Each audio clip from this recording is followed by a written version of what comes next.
Olá, sejam todos bem-vindos à nossa reunião virtual do Lar de Teresa. Que a paz do Mestre Jesus esteja com cada um de nós. Iniciamos dizendo para vocês da importância, né, que vocês compartilhem essas nossas reuniões com os seus amigos, seus familiares, e principalmente que não esqueçam de dar o like, né, clicando lá naquela mãozinha. Pois assim o YouTube vai levar essa nossa palestra a muito mais pessoas, né? De modo que possamos divulgar para mais pessoas a nossa doutrina espírita, tá bom? Bom, falando um pouquinho dos nossos estudos, né? Normalmente eles são baseados em dois livros, né? No Evangelho segundo o Espiritismo e no Livro dos Espíritos, tá? Os quais nós vamos estudando alternadamente, tá? O tema de hoje é sobre o Evangelho segundo o Espiritismo, tá? E vamos falar sobre a destinação da Terra e as causas das misérias humanas. E nós vamos ter a oportunidade de acompanhar as reflexões de nossa irmã Tânia Wilson, que é integrante do CEACE, é o Centro Espírita de Amor e Caridade, que fica localizado em Botafogo, no Rio de Janeiro. E então, nesse momento, damos a palavra à Tânia para as suas saudações iniciais, Tânia. Queridos irmãos, queridas irmãs, nós possamos aproveitar esse momento de reflexão e de estudo da nossa amada doutrina. Onde quer que você esteja, você que nos assiste, receba bênçãos de alegria, de saúde, de paz e meu carinhoso e fraterno abraço. Ok, então nós vamos passar a nossa leitura inicial de hoje, tá? Nós vamos abordar hoje a leitura do livro Espírito de Verdade. É um texto que está no capítulo 20 desse livro e tem por tema os contrastes, tá? Livro esse psicografado por Francisco Cândido Xavier e Valdo Vieira. Contrastes. Existem contrastes exprimindo desigualdades. Muitas criaturas encarnadas querem fugir da vida humana. Contudo, as filas da reencarnação congregam milhares de candidatos ansiosos pelo renascimento. Legiões de trabalhadores se esquivam do trabalho. No entanto, sempre há multidões de desempregados. Numerosos alunos negligenciam os estudos. Todavia, inúmeros jovens não têm qualquer oportunidade de acesso às casas de instrução, embora desejem ardentemente. Existem contrastes tecendo contradições. Tudo prova a presença do Criador no universo. Todavia, mentes recheadas de conhecimento não creem na realidade divina. Todos podemos dar algo em favor do próximo. No entanto, muitos possuem abundância e nada oferecem a ninguém. Temos a apologia da paz onipresente. Contudo, extensa maioria forja a guerra dentro de si mesmo. Existem contrastes gravando ensinamentos. Há direitos idênticos e deveres semelhantes. Contudo, há vontades diferentes, experiências diversas e méritos desiguais. A caridade mais oculta aos homens é, no entanto, a mais conhecida por Deus. A vida humana constitui cópia imperfeita da vida espiritual. Todavia, a perfeição das grandes almas desencarnadas da Terra foi adquirida no solo rude do planeta. Mensagem de André Luiz, do livro Espírito de Verdade. Convido então a todos, nesse momento, a passarmos a nossa prece inicial, momento em que elevamos nosso pensamento ao nosso querido mestre amigo, nosso Senhor Jesus Cristo, a quem agradecemos, mestre, por mais essa oportunidade de estarmos aqui reunidos, refletindo sobre seus ensinamentos, esclarecidos à luz da nossa doutrina espírita, que nos consola e nos mostra, Senhor, o caminho. Que possamos ter uma boa reunião e que nossa irmã Tânia Wilson seja abençoada pelas melhores vibrações dos espíritos amigos nesse momento. Gratidão, Senhor. Que assim possa ser, graças a Deus. Bom, passamos então nesse momento nossa palavra a Tânia Wilson para nos trazer suas reflexões. Tânia, a palavra é sua. Obrigada. Então, gente querida, como o nosso companheiro lembrou, o tema hoje trazido à nossa reflexão está no Evangelho segundo o Espiritismo, no capítulo 3. Há muitas moradas na casa de meu pai. E são os itens 6 e 7, cujos títulos são Destinação da Terra, Causa das Misérias Humanas. Então, é muito importante que a gente comece definindo as palavras que são principais nesse título dado por Kardec, porque é um texto dele. Logo antes da instrução dos espíritos, quando vem, então, no Evangelho, as comunicações que ele selecionou dos espíritos orientadores do trabalho, do movimento espírita. Então, é um texto de Kardec e escrito numa época. Ali, o Livro dos Espíritos foi publicado em 1857, na sua versão final. Então, foi escrito ali na segunda metade do século XIX. E é importante nós entendermos um pouquinho esse contexto para nós compreendermos o texto em sua totalidade. Então, eu vou começar com o conceito de destinação. Quando a gente fala destinação da Terra, o que é destinação? A destinação é um objetivo ou fim para o qual se reserva algo. E também pode ser uma meta a atingir, um local a alcançar, um destino, uma direção, um objetivo. E esses dois sentidos da palavra destinação vão ser muito importantes para nós compreendermos o ponto que eu quero destacar aqui nesse texto de Kardec. Então, pode ser tanto um objetivo ou fim de alguma coisa, quanto uma meta a atingir, destinação da Terra. E misérias, a gente também tem uma série de conceitos para a palavra misérias. Vou dar um exemplo que não é o caso aqui, mas para a gente ver como é importante a conceituação. Quando a gente diz que uma certa pessoa é miserável, isso é, segundo o dicionário e segundo o que a gente também está acostumado na linguagem oral, um sinônimo de avareza, de mesquinharia. Mas não é esse sentido, claro, que Kardec dá à palavra misérias aqui. Então, qual o sentido de misérias? Miséria seria um estado de enorme sofrimento, infelicidade, desgraça. E aí pode parecer, a princípio, para quem lê hoje o texto do Livro dos Espíritos, que Kardec está colocando uma visão muito negativa da Terra, misérias humanas.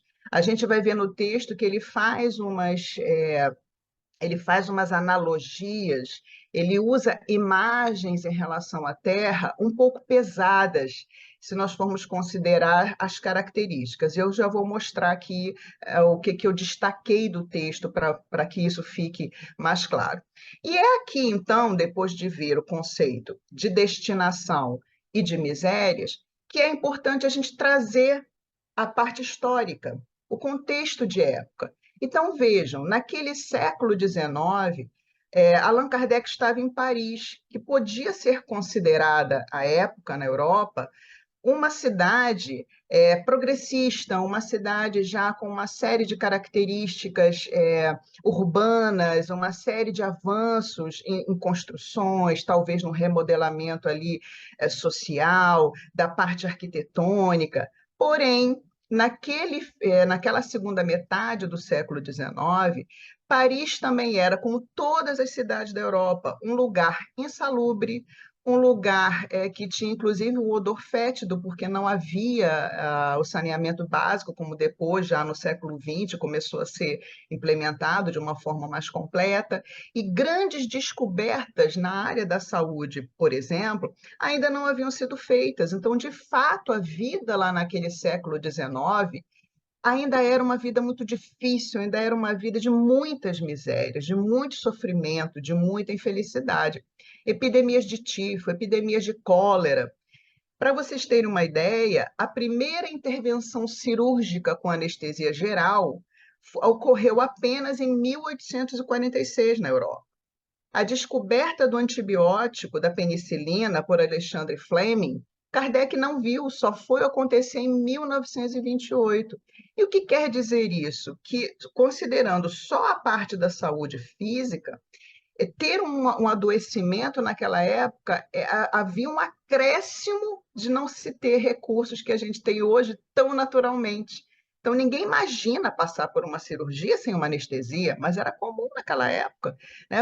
O médico ter que cortar uma pessoa e, como anestésico, a princípio, antes da descoberta de alguns paliativos ali para apagar um pouco a pessoa, usava-se álcool. Usava-se um bastãozinho de madeira que era dado para a pessoa morder enquanto ela era contida, para poder aguentar passar por aquele procedimento. Então, percebam que quando Kardec traz algumas imagens um pouco negativas da Terra, é porque ele vivia ainda esse contexto. O desenvolvimento em vários aspectos, e eu dei aqui só o exemplo da saúde. Se a gente pegar a educação, o analfabetismo graçava. Havia mais pessoas que não sabiam ler e escrever daquelas que eram alfabetizadas, e por aí vai. Então, a gente tem uma frase do filósofo Hobbes, que viveu ali no século XVI, XVII, que ele dizia o seguinte, que a vida humana era solitária, pobre, cruel, bruta e curta. A longevidade na época de Kardec das pessoas, o horizonte de vida ali na Europa era 50 anos. Uma pessoa de 50 anos já era considerada no lucro em relação ao prazo, né, de vida. E também 99% da história do nosso mundo, 99% da humanidade era composta de pobres, de famintos, de sujos, de aterrorizados e doentes. Então, essa mudança que hoje nós vemos na sociedade, esse conforto, esses avanços em todas as áreas, foi de 200 anos para cá, especificamente de 1850 para cá. Então, a gente teve uma explosão populacional e uma explosão de prosperidade. Grandes avanços na educação, principalmente na alfabetização, grandes avanços nos direitos sociais e políticos, grandes avanços na saúde e na educação. Então, é importante colocar essa introdução, antes de nós nos debruçarmos sobre o que Kardec fala, para a gente entender de que lugar Kardec estava falando quando ele faz essa análise da destinação da Terra e das causas das misérias humanas. Que misérias eram essas? E a gente viu que eram muitas, mais do que a gente tem hoje nas sociedades ocidentais. Então, o que Kardec fala nesses itens, no item 6 e 7? Primeiro, ele diz que muitos se admiram de que na Terra haja tanta maldade, tantas paixões grosseiras, misérias e enfermidades de toda a natureza, e concluem que a humanidade é uma triste coisa. Ele vai então explicar que o conceito nosso de humanidade não se restringe à Terra. Como um dos princípios da doutrina trazido pelos espíritos superiores é o princípio da pluralidade dos mundos habitados, a gente na doutrina espírita considera humanidade todos os espíritos encarnados em todos os mundos, tanto encarnados quanto fazendo parte também da população desencarnada. Então, ele lembra que aqui na Terra reside apenas uma parcela dessa humanidade, que é uma humanidade universal, e que outros mundos sendo habitados, há mundos em que essa humanidade é mais feliz e menos feliz ainda do que a Terra que ele trazia para análise naquela época. Então, ele vai dizer da Terra, nós, essa parcela da humanidade encarnada aqui naquele século XIX, destinação da Terra e a natureza dos seres que a habitam. A destinação da Terra, até então e ainda hoje, porque nós estamos num momento de transição e mudança, sabemos também, por informação dos espíritos, que a Terra é um planeta de expiações e provas. Então, aqui encarnados, espíritos muito comprometidos ainda, espíritos desenvolvidos intelectualmente, mas ainda precisando de um desenvolvimento ético, de fazer escolhas melhores no sentido moral. Então, a destinação da Terra naquela época ainda era realmente de planeta de expiações e provas. cujos seres aqui reencarnados eram seres com essas características, seres ainda imperfeitos, seres ainda com desejo de praticarem o mal, afastando-se da lei de Deus. Hoje também sabemos que nós nos encontramos num momento de transição, um momento de mudança, em que nós estamos passando dessa classificação de expiações e provas para a de regeneração, onde tudo será melhor, onde nós teremos ainda mais desenvolvimento em todos os sentidos, educação, saúde, em todas as áreas, e melhor, nós teremos uma extensão desses benefícios a toda a população, que eu acredito que seja a grande dificuldade nossa hoje, enquanto humanidade encarnada aqui na Terra, é que esses avanços hoje sejam democratizados, que todos no planeta tenham acesso a esse desenvolvimento científico e também moral, cultural em todas as áreas. É importante lembrar também, para nós colocarmos em perspectiva, que a evolução é esse processo, então. Nós tínhamos, né, no século XIX, essa classificação de planeta de expiações e provas, já fomos um planeta primitivo. Lembrem-se agora, nesse momento, por exemplo, da época da pré-história. Aquela época lá, nós éramos um planeta ainda primitivo, nem de expiações e provas. Talvez ali, com o assentamento, com a criação da agricultura e com a invenção da escrita, com a organização das primeiras civilizações, nós deixamos de ser um planeta primitivo e passamos para expiações e provas. Como hoje nós estamos em transição para um mundo de regeneração. Então, repare que nós estamos melhorando. Isso é muito importante nós lembrarmos ao ter contato com essas imagens que estão colocadas nesses itens. E que imagens são essas? Kardec, então, lembra, como eu havia dito, que essa parcela da população da Terra não é a humanidade inteira, porque a gente sabe que há espíritos encarnados em planetas melhores que os nossos, assim como planetas inferiores ao nosso. Então, essa população da Terra, Kardec compara à população de bairros sórdidos. Então, seria como você chegar numa cidade, qualquer cidade, a gente sabe que há áreas que são mais agradáveis, há áreas que a gente sabe que tem uma melhor infraestrutura, e que há bairros que não são tão bonitos, nem tão agradáveis, nem tão bons para se morar em termos de bem-estar social. Então, ele compara a nossa população em termos dessa população maior, dessa humanidade maior, como sendo a população de bairros sórdidos, ou de doentes nos hospitais, ou de presos em penitenciárias, ou de alguém em região insalubre.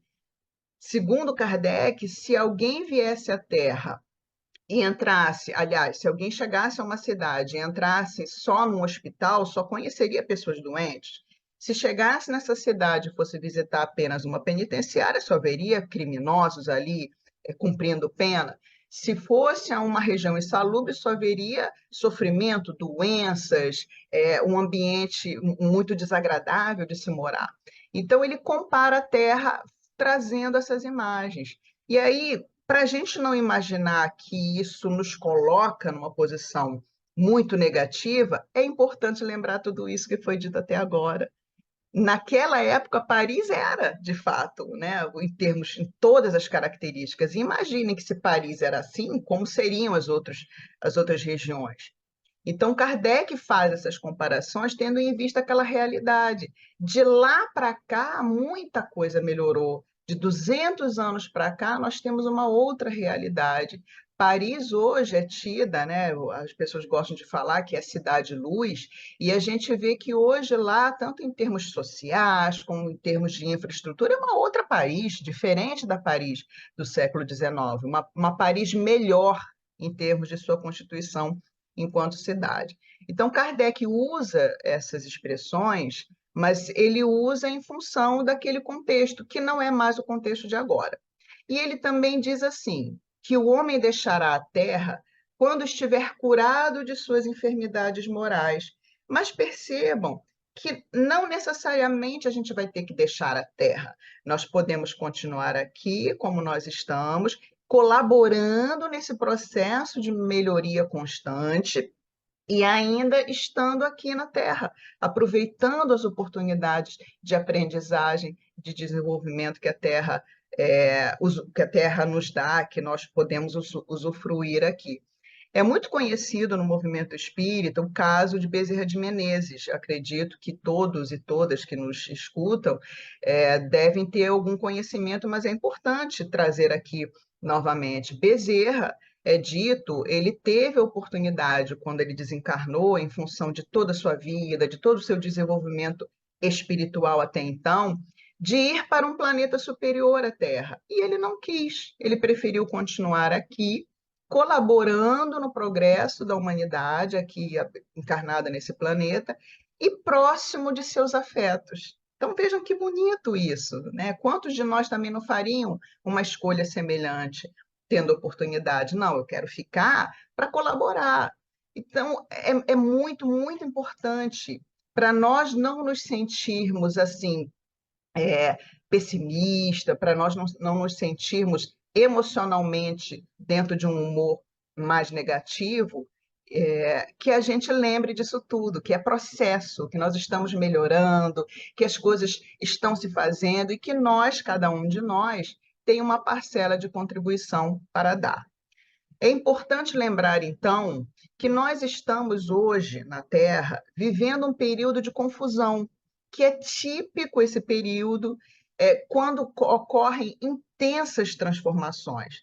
Outro dia, uma pessoa conhecida falou assim: Ah, mas a gente agora está com duas guerras. Ok, é esse momento em que, segundo, por exemplo, a questão 786 do Livro dos Espíritos, em que a casa sendo reformada, ela fica mais confusa enquanto ela está sendo reformada. Então, Kardec, nessa questão, diz assim: quando tua casa ameaça a ruína, mandas demoli-la e constróis outra mais sólida e cômoda. Mas enquanto esta não se apronta, há perturbação e confusão na tua morada. E é o que nós estamos vendo hoje, né? Todas essas questões do planeta, da emergência climática, todos esses acontecimentos, eles acontecem, né? Isso ocorre para chamar a nossa atenção, para mostrar a necessidade de nós nos engajarmos num aperfeiçoamento que deve ser não só individual, mas igualmente coletivo, de nós olharmos para essa questão também do coletivo, daquilo que nos rodeia. Também é importante lembrar que nós temos agora, né, de umas décadas para cá, a reencarnação de espíritos imperfeitos de última oportunidade.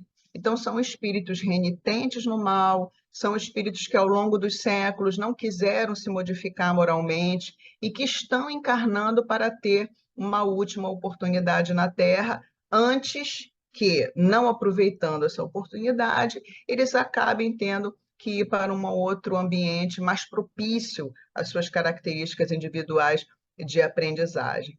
Outra coisa que a gente também tem que ficar atento é que a mídia tradicional só dá ênfase a coisas ruins. Então, a gente, quando abre um noticiário, é só desgraça, desgraça são só misérias que aparecem. Então, isso faz com que a gente se sinta sufocado, ameaçado, com medo, ansioso, estressado, quando, na verdade, muitas coisas boas acontecem. Fica aqui a minha sugestão para que vocês sigam um site intitulado Só Notícia Boa. Vou repetir, Só Notícia Boa. Quando a gente clica lá nesse site, a gente vê quanta coisa bonita acontece no mundo, quantos exemplos a gente tem de pessoas em ações de bondade, de pessoas fazendo o bem, não só para outras pessoas, mas também procurando melhorar o meio ambiente, descobertas na área cultural, na área científica. A gente só tem coisa boa ali. E isso é significativo para que a gente não se sinta, de repente, muito deprimido em relação àquilo que a mídia tradicional vai trazendo para nós. Vou dar um exemplo aqui de como nós já melhoramos. Na Europa Ocidental, por exemplo, apesar das guerras de hoje, A taxa de assassinatos na Europa é 40% menor que na Idade Média. Gente, quase a metade dos assassinatos que aconteciam na Idade Média que não acontecem mais. A diminuição de 40%, quer dizer, 40% menor do que na Idade Média. Outros exemplos importantes. Hoje, em termos científicos na área de saúde, que eu acredito que seja uma das áreas em que a gente mais evoluiu, coisas que antigamente pareceriam milagrosas acontecem. Se alguém dissesse naquela época que Kardec fez a codificação da doutrina, que cegos voltariam a enxergar, paralíticos a andar e mortos voltar à vida, ele imaginaria assim: ué, Jesus vai voltar? E na verdade não. Isso tudo que eu acabei de falar são exemplos de desenvolvimento científico. Cegos voltam a enxergar. Hoje em dia, se vocês pesquisarem, e é interessante a gente pesquisar para a gente ter a noção de como isso hoje está avançado. Há casos de cegueira que os cientistas já conseguem curar com a implantação de olhos biônicos ou com a implantação de chips no cérebro. Da mesma maneira, surdos com a implantação ou com cirurgias conseguem voltar a escutar. Outro dia não, um tempo atrás eu vi um vídeo que viralizou na época, muito bonitinho, de um bebê que nasceu com um nível alto de deficiência auditiva, e ele fez uma cirurgia ou colocaram alguma coisa nele, e ele ouve pela primeira vez a voz da mãe e chora, se emociona. A gente vê ali o fruto desse desenvolvimento científico no bem-estar. Paralíticos voltam a andar. Vocês já viram a imagem dos exoesqueletos, em que pessoas tetraplégicas e paraplégicas se colocando nesses esqueletos que é uma estrutura metálica feita de um material leve, avançadíssimo, as pessoas com comandos de voz ou mesmo ali com comando motor se movimentam, voltam a andar. E como que os mortos voltam à vida? Isso já há algum tempo acontece, né? O processo que as pessoas fazem, as equipes de saúde, de reanimação de quem tem morte clínica, isso tudo era impensável no século XIX, impensável. Então, uma pessoa que é clinicamente definida como morta, ela hoje pode voltar à vida através dessas manobras de reanimação. Então, percebam o quanto que nós já conseguimos evoluir em muitos aspectos. E é por isso que Kardec, também, na conclusão do Livro dos Espíritos, no item 4, ele diz assim: desde que é incontestável o movimento progressivo, não há que duvidar do progresso vindouro.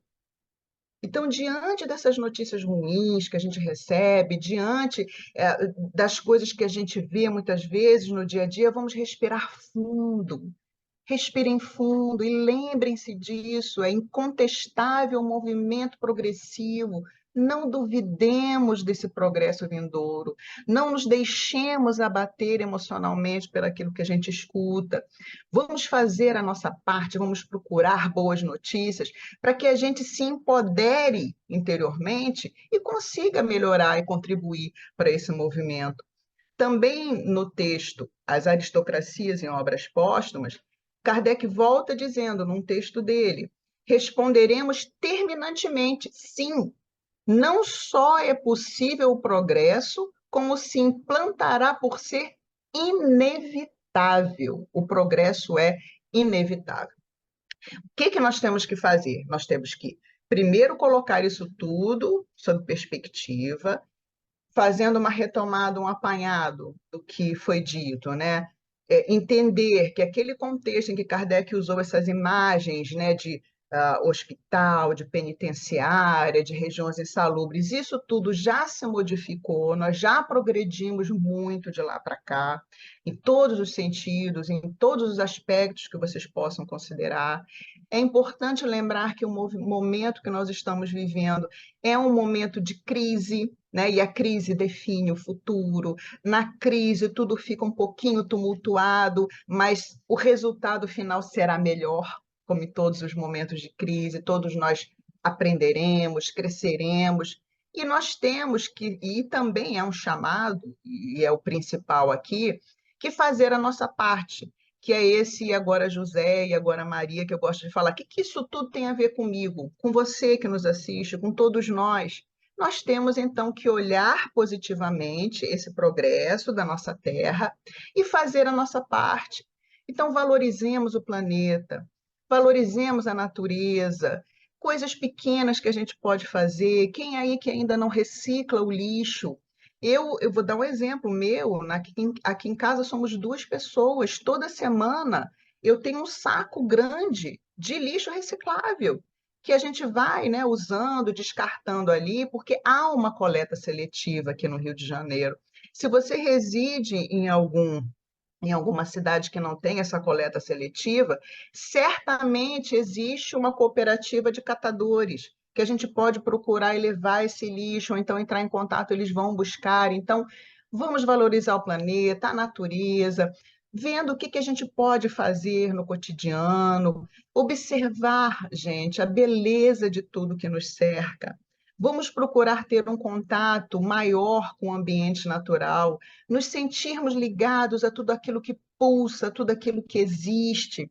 Uma informação também aqui que eu acho importante passar é que já existe dentro da psicologia um fenômeno chamado, sendo estudado, chamado de transtorno de déficit de natureza. Olhem bem que eu vou repetir. Um transtorno de déficit de natureza. O que que é isso? As pessoas não estão tendo mais contato com a natureza. E esse contato com a natureza, ele é fundamental para as crianças que estão em processo de desenvolvimento, mas para nós adultos também.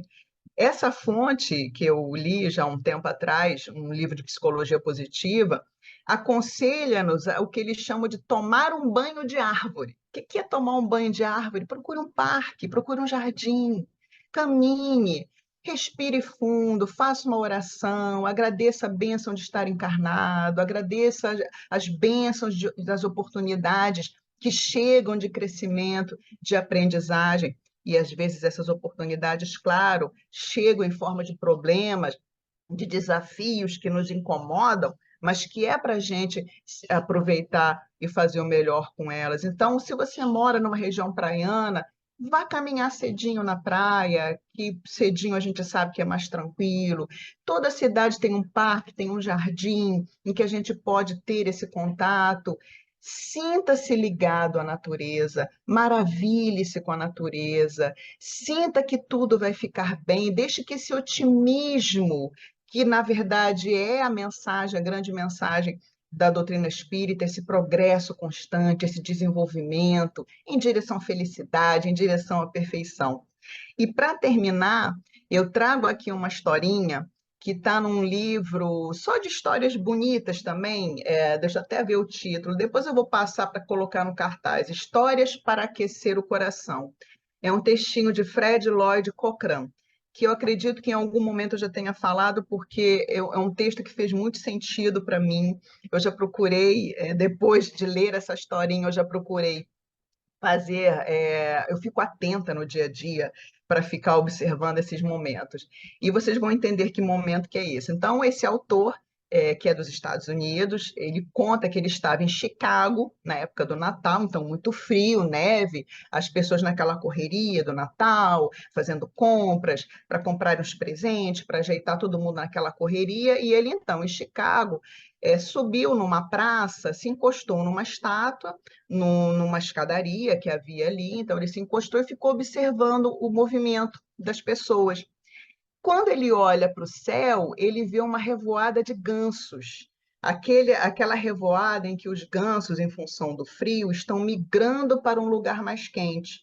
Então ele olha para o céu e vê aqueles gansos voando em V. Vocês agora estão mentalizando isso, que eu tenho certeza, né? Então, os gansos voando naquele alinhamento, e aquele pôr do sol, aquele céu com aquelas cores assim muito bonitas, ele olha maravilhado para aquilo e quando ele baixa o olhar, ele vê uma senhora, uma moradora, uma pessoa em situação de rua, com um carrinho, com as coisas dela ali no carrinho, que também estava olhando a revoada de gansos.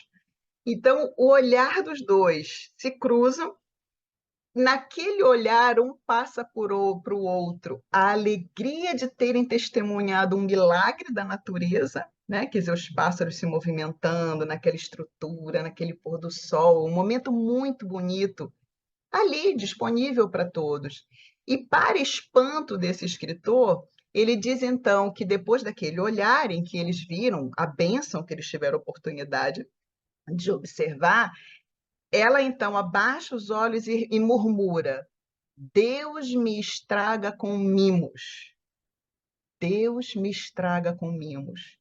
E ele ficou um pouco chocado com aquilo, porque ele pensou: essa criatura, com a vida que ela leva, cheia de adversidade, não tem onde morar, nesse frio danado, não tem uma casa.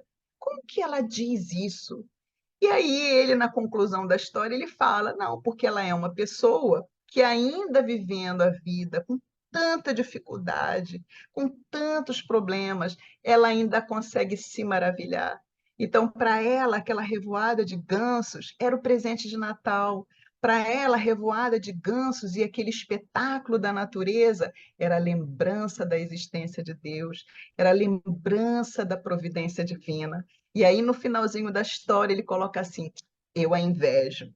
E a gente não tem por que invejar. Claro que ele deu esse finalzinho assim para dar um tchan na história. O convite, então, que eu faço para todos nós aqui, todas nós, é que a gente se maravilhe mais, que a gente se deslumbre, que a gente se permita olhar os mimos que Deus nos coloca ao nosso redor, cotidianamente.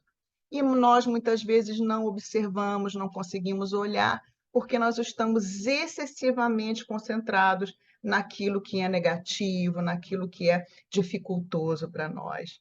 Então, a minha mensagem final é essa: vamos respirar, vamos nos deixar, nos permitir esse maravilhamento com os mimos que nosso Pai nos dá no dia a dia. E que Jesus, nosso mestre, nosso amigo, nos abençoe hoje e sempre. É, bom, é sempre muito bom, né, poder ouvir Tânia Wilson e as reflexões que ela traz para a gente diante de um tema tão denso, né, falar das causas da miséria aqui na Terra. Tânia Wilson consegue contextualizar o momento que Kardec vivia e escreveu aqueles textos, né, e nos traz reflexões tão esclarecedoras, né, e, acima de tudo, tão consoladoras sobre esse tema tão denso, né, nos mostrando que, apesar de tudo, todos os pesares do nosso dia a dia, estamos, sim, evoluindo, né? Então, só temos que agradecer, Tânia, você por mais uma vez aceitar o nosso convite, né, e nos trazer essas reflexões tão relevantes, né, para o nosso conhecimento e para nós conseguirmos, de alguma forma, seguir adiante em paz, tá? Agradecemos, então, muito a você e agradecemos também a todos os amigos que compartilharam conosco esses momentos e pedimos para que, se vocês gostaram dessa nossa apresentação, desse nosso estudo, que vocês não deixem de compartilhar com seus amigos, com seus parentes e de darem o seu like, né? Para que, mais uma vez, reforço, o YouTube possa divulgar esse nosso estudo, tá? Renovamos também o convite para que na próxima segunda-feira estejamos juntos novamente a partir das 19 horas, quando então teremos um estudo sobre o Livro dos Espíritos, tá? Convido então, nesse momento, a todos nos reunirmos na nossa prece de encerramento, que formalizará o final de nossa reunião. Graças a Deus, Senhor Jesus, querido mestre amigo, nossa gratidão, Senhor, por mais esse momento de aprendizado, de esclarecimento. Nossa gratidão à espiritualidade amiga que abençoa a nossa casa, que abençoa as casas espíritas em geral e que nos seguem em nossa caminhada aqui na Terra, nos orientando, nos intuindo. Que bom, mestre, que podemos ter esses esclarecimentos, não é, a respeito desse momento difícil que atravessamos aqui na Terra e que sabemos ser um momento de transição. Que bom que podemos ter o consolo e o conforto de que, apesar de todas as dificuldades que vivenciamos, estamos evoluindo, estamos melhorando a cada dia que passa. Que possamos, então, seguir avante, seguir adiante, confiantes e, acima de tudo, buscando colocar em prática tudo que temos aprendido, tudo que temos adquirido de esclarecimento através dessa nossa doutrina. Nossa gratidão, Senhor, mais uma vez, e que possamos seguir adiante, em paz, sempre no caminho que leva a Deus, nosso Pai. Que assim possa ser, graças a Deus.